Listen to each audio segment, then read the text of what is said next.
حبايب قلبي، عاملين ايه؟ يا رب دايما تكونوا بخير. النهارده هنعمل مع بعض اللحمه الفيليتو بالزبده. يعني ايه بالزبده؟ يعني انا معايا لحمه فيليتو اهي متقطعه كده. دي اللي عندي، يعني هي المفروض تكون متقطعه شرايح كبيره زي الستيك كده، بس هي دي متقطعه كده. انا هخففها.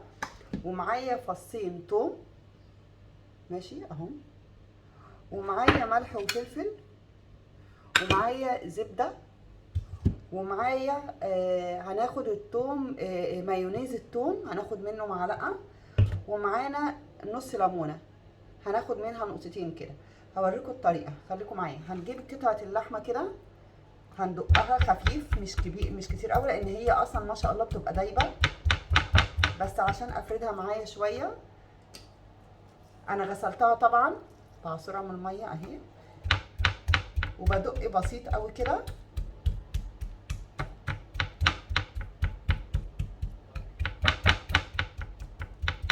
كده بصوا بتبقى كده معايا اهي، تمام. هخلص الكميه كلها وارجع لكم. خلصت الكميه كلها، دقتها اهي، بقت كلها كده شرايح كده. هي هتلم معايا تاني في الزبده، بس هتبقى ايه، ما بتاخدش سوا خالص يعني، يا دوب بس تشم النار. بصوا، تعالوا معانا بقى على ايه، على البوتاجاز، نشوف هنعمل ايه. معانا طاسه على النار اهي. والله يا جماعه لسه غاسله البوتاجاز، بس اتبهدل تاني، ده مفيش فايده. هناخد قطعه زبده محترمه كده اهي،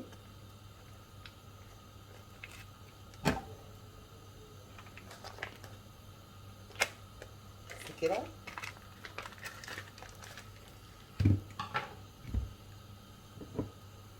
وهناخد معاها نقطه زيت زيتون او زيت عادي لو انت عندك، عشان بس الزبده ما تتحرقش، تمام. انا عامله فصين توم بالعدد، خدت جزء منه اهو وهحطها معاها عشان الريحه بس.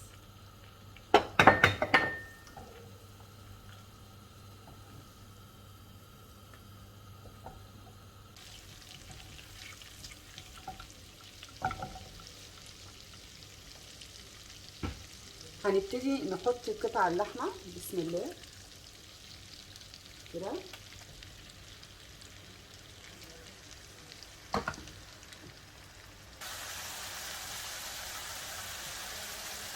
بصوا حبايب قلبي، انا جبت مايونيز، احط معلقه كبيره من المايونيز،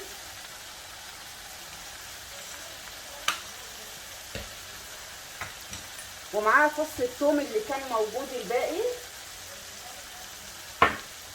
عليها، واحط رشه ليمون وشويه ملح وفلفل اسود، واقلبهم كده.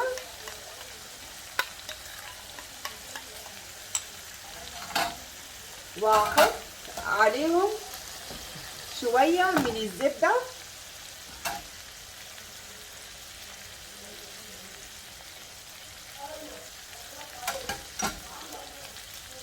واخد شويه تاني احطهم عليها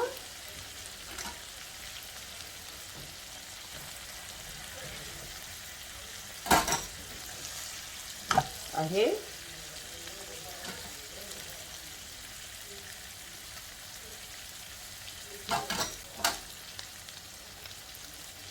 واقلبهم كويس جدا.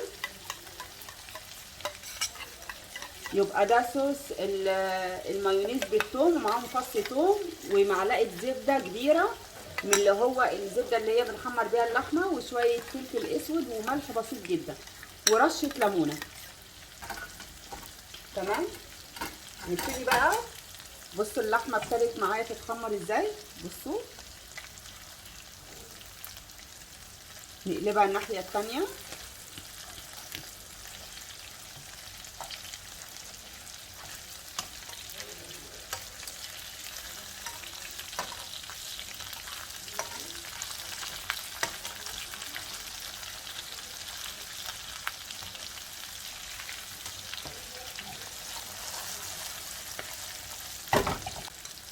هو كده بصوا شبه اتحمرت اهي.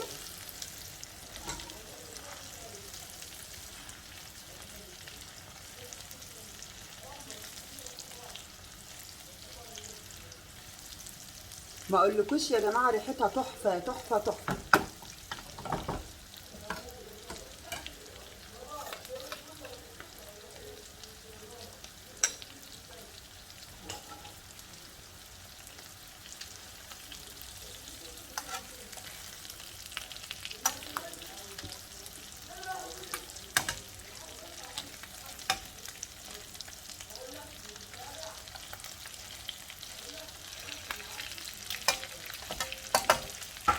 هنجيب صوص المايونيز ونفضيه عليها.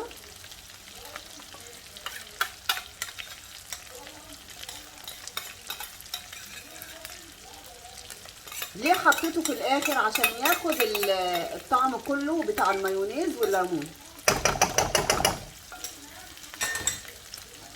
ونبتدي نقلب كده عليه.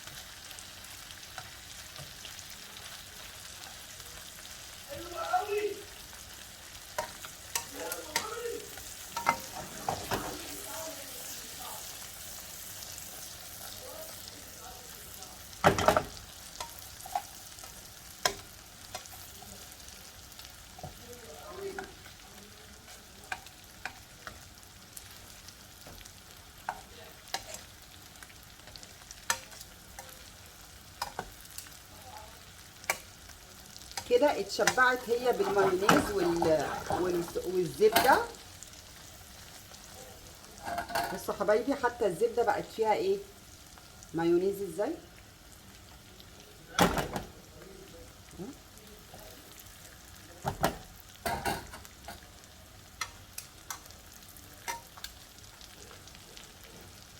نعلي النار بقى عليها عشان خاطر تنشف معايا شويه. بصوا يا جماعه وبكده خلصت معانا اهي شكلها. هفضيها بقى في طبق التقديم وارجع لكم.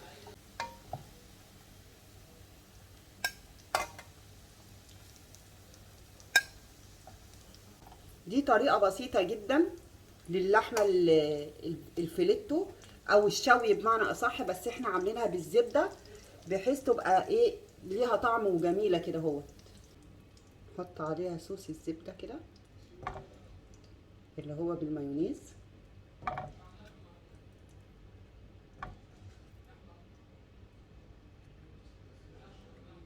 وادي طبقنا. يا رب يكون عجبكم. ده يا جماعه اكل ممكن يمشي مع رز بسمتي وبطاطس محمره، يعني اكله جميله جدا وبتخلص معايا في وقت قليل جدا، اكتر حاجه 5 دقايق 7 دقايق بالكتير. اتمنى يا رب تكون وصفتي عجبتكم، ولو عجبتكم ما تنسونوش في اللايك والاشتراك، وادخلوا يا جماعه اشتركوا في القناه عشان مش هتكبر غير بيكم.